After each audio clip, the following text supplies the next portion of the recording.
Hey church family, Pastor Terry here. It's been a little while since we've shot a video for you directed at kind of our COVID response, but we wanted to send one out today. Thank you, first of all, for just being an incredible church. It's a pleasure to lead you and to shepherd you. Our staff loves serving you. Over the past 8 months, we faced a lot of challenges together, but our unity and our focus on our mission has remained strong. Thank you for the support you've spoken to me and to our staff. It has really meant a lot. It's kept us going, and we hope that the encouragement you felt from us has been helpful in your home as well. Just kind of a way of a summary of what we've been up to and what we've been doing over the last 8 months. I think you've noticed that we work hard every week to provide a quality online experience for you to worship. This means that we film our service in different components throughout the week, and then we work many hours to edit that together into the service that you experience online. For those of you who have joined us online or joined us in person for worship, you know that we have a pretty clear entry and exit plan that really has little to no touch points except for your seat. And we have been working hard to create that online connection card so that, again, there's no touch point there. And even our Kid City registration is done online. So we've worked really hard to create as safe as an environment as possible. We've installed new lighting and sound technology as well as new cameras that's really enhancing our ability to capture our services. And we are getting so close to being ready to live stream so that your online experience won't be separate from everybody else, but you would see and experience what we experience here on a Sunday morning. Recently, we were able to finally get our UV filtration system installed here in the church, which means all the air that goes through our HVAC system is being scrubbed and purified by ultraviolet light and cleansed of all viruses and bacteria, which is so encouraging. And our safety team continues to, in between services, cleanse all touch points throughout the building, again, in an effort to keep us safe. But what we're seeing today is a clear rise in COVID cases. As has been announced here in Michigan, there are new protocol going into place. Hospitalizations are on the rise, and that has been my concern all along, and the things that I've been trying to watch and stay in tune with. But what I'm really thankful for is that we have had no known cases of COVID-19 present in the building. And so we are thankful for that and really appreciate your help in making that possible. Just kind of as a reminder, we just want you to know that you shouldn't come to worship or any place if you've had exposure to COVID-19 or if you've had any symptoms of fever or cough or headache. And that we do offer 2 services to try to create as much social distancing and safe opportunities for you as possible. But there are some changes we need to make as we move forward over the next few weeks. So beginning this Sunday, the 22nd of November, just here's kind of a summary of those changes. Our 9 o'clock service really won't see much of a change at all. It remains 100% mask during the entire service. So you come in throughout the entire service, leave your mask on. Between the services, we are adding a new additional disinfectant fogging system to kind of touch more of our high traffic areas and even the seats in the auditorium. Our gathering class at 9:30, which was meeting virtually and in person, is now going to go back to all virtual for the next few weeks. And there's more information on the hub on how you can join that conversation if you would like. The biggest change really happens at 11 o'clock. Masks have been needed to come into the building and then go to your seat, but now we're asking that you keep those masks on even while we're singing.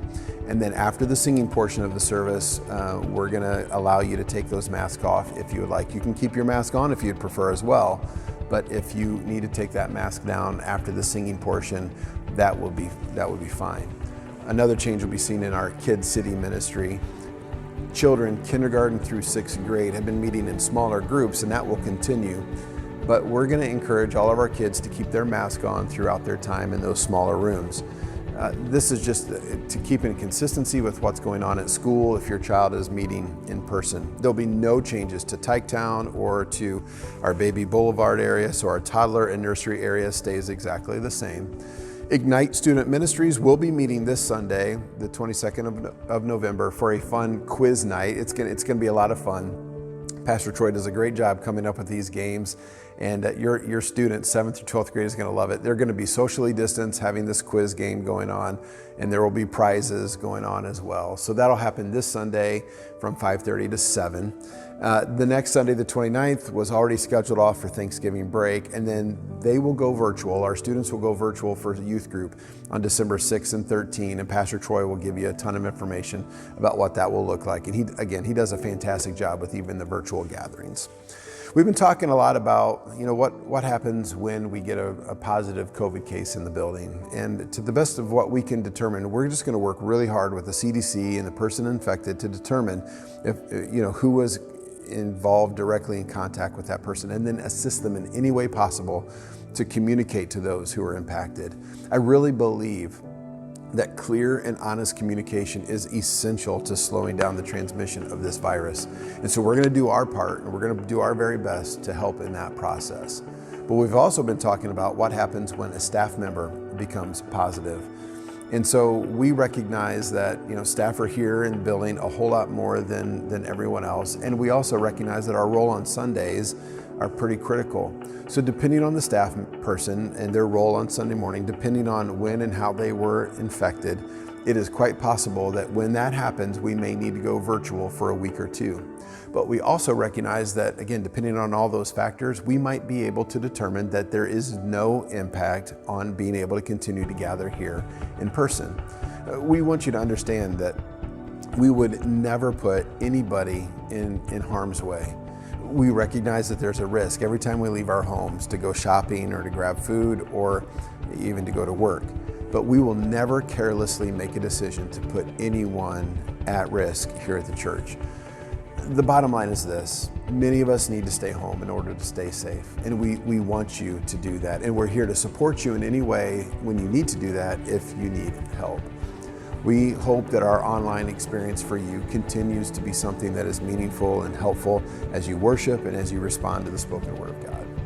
But we've also felt the encouragement of gathering together, and we have recognized the value that worship has of a relational element. And so we really hope that we can continue to gather together, but to do so safely. So for those of you who are joining us most of the time at 11 a.m., we're going to encourage you to think about transitioning to 9 a.m. this week and for the next few weeks, simply so that we can create 2 more equally sized gatherings that allow for a lot more social distancing. This would be a really big help for us. But I'm also asking all of us to pray.